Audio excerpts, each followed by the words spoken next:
Josh Zeitz was a young child when his mother left him. She was a drug addict and just neglectful and always on drugs and things. I don't remember her ever abusing us physically.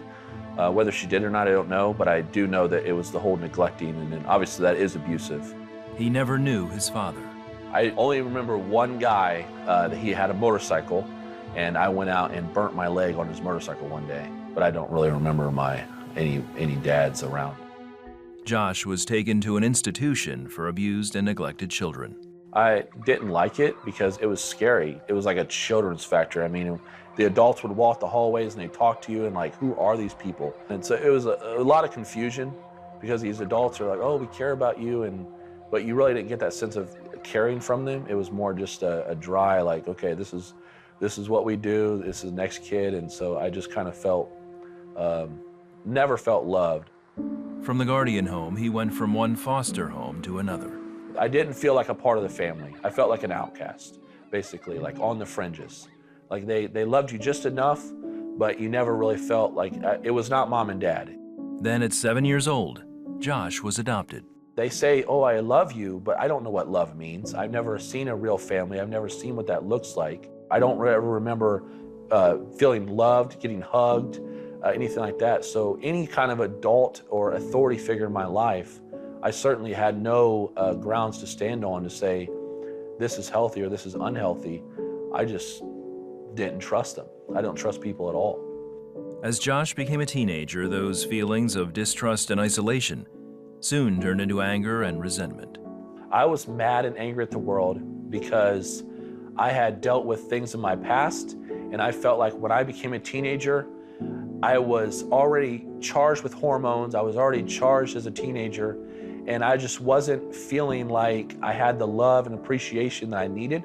And so I think for me, the biggest thing I did was I used my adoptive mom as a scapegoat. And so as much, every time she would try to come at me and love me, I would hate her the more. He would go to church with his adoptive parents, but it was just a formality. And we'd all have fun, and it was a great time. But spiritually, I would never say that there was anything too spiritual talked about.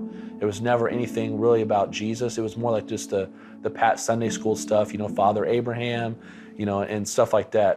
Still searching for a sense of family and belonging to something, Josh gravitated toward his friends. He started drinking and smoking pot. And they started talking to me about sexual things and pornography and a lot of things that you could do as far as that. And so from that time on, I went home and I started experimenting. The things that I was hearing at school, I started doing at home. When his adoptive parents got divorced, Josh blamed his mother and her God. My mom was always teaching and preaching this God thing at me, and I didn't like that. It was something I was angry about. And so when she and my dad got divorced, it was kind of like an affirmation in me. And I would say, God's not real. See, this whole Jesus thing, this whole God thing, it's not real. Josh started stealing so he could buy drugs. If I wasn't high, I wasn't happy. That's all I did was try to get high. I mean, I would steal change. I would steal money from my dad. I would steal money from my grandparents. I would steal money from anybody I could. I would do anything I could just to stay high because that's all I wanted to do, was just escape from reality. By 19, he was arrested 5 times for burglary. In jail for multiple felonies, Josh found a book. And I started reading about a man who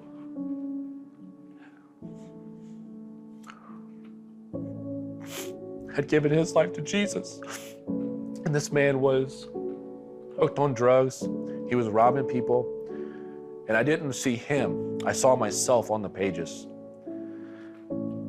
And suddenly, it was like, whew, Jesus was in my cell with me. And he was saying, do you want to receive this love? Do you want this forgiveness? And immediately, it was like a movie being played out in my mind. I was seeing all these things I had done. And for the first time in my life, it was my fault. I had put myself in this place. And yet God loved me still.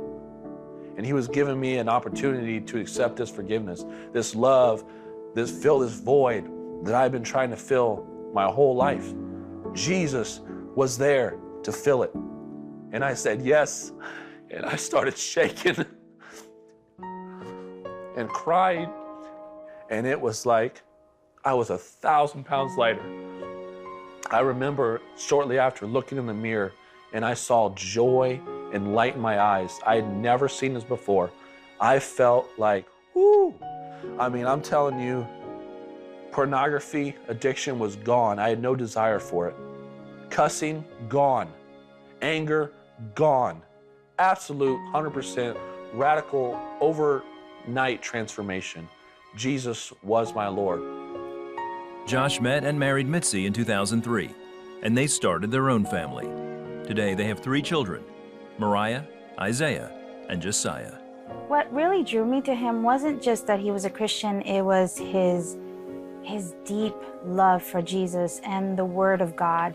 I received Jesus at 17, and I did not know my Bible like he did. And I was like, this guy is going somewhere, and I want to be a part of it. I'm sitting here today, and I have a family. I've got kids that love Jesus. I've got a wife who loves me. I've got a family. The one thing that I wanted my whole life, my life has been a story of restoration, of redemption. What was stolen from me in my childhood, God has brought it back.